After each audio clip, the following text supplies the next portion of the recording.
Rasmus, good morning to Mommy's Vlog. Ano na naman ang pinaglalaban mo dyan, ha? Kakakain mo lang. Ha? Kakakain mo lang. Psst! Halika rito. Bakit? Asan na yung plato mo? Ay! Wala nang isda! Ay, kaya naman pala. Wala na ang isda. O, ayun na lang yung kainin mo. Ayan, gutom pala ang Bebe Loves, kaya pala naging nyaw-nyaw. So, kinakain niya ay Whiskas. Actually, pang ano niya lang yan pang snack. Pang nibbles-nibbles niya lang yan. Kasi yung main course niya, ayan, rice with a little bit of fish. No, it's not a little bit. It's more on fish. Delicious, that little thing. Sarap lang kain ng Bebe Loves namin. Pakurot ako sa buntot. Lagi kong kinukurot ang buntot niya.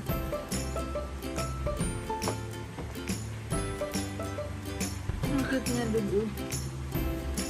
Psst! Wala ka dyan.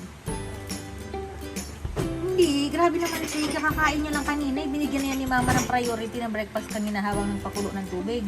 Tapos ngayon, porque kumakain ka, kakain din daw siya. Kumulo na pala yung oatmeal ko.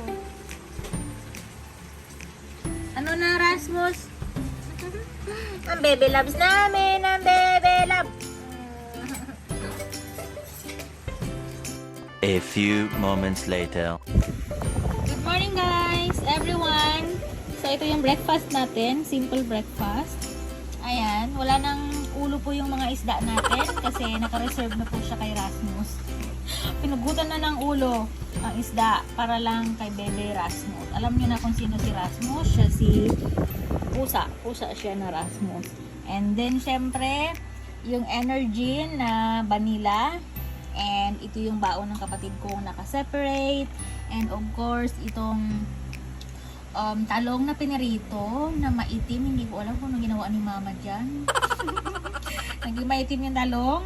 And of course, yung konting sinangag na lang kasi nabawasan na ng kapatid ko. And of course, etong, ang tawag dito? San Marino tuna na yung kulay dilaw maanghang. And yan. Yan yung breakfast ngayon. Napakasimple lang.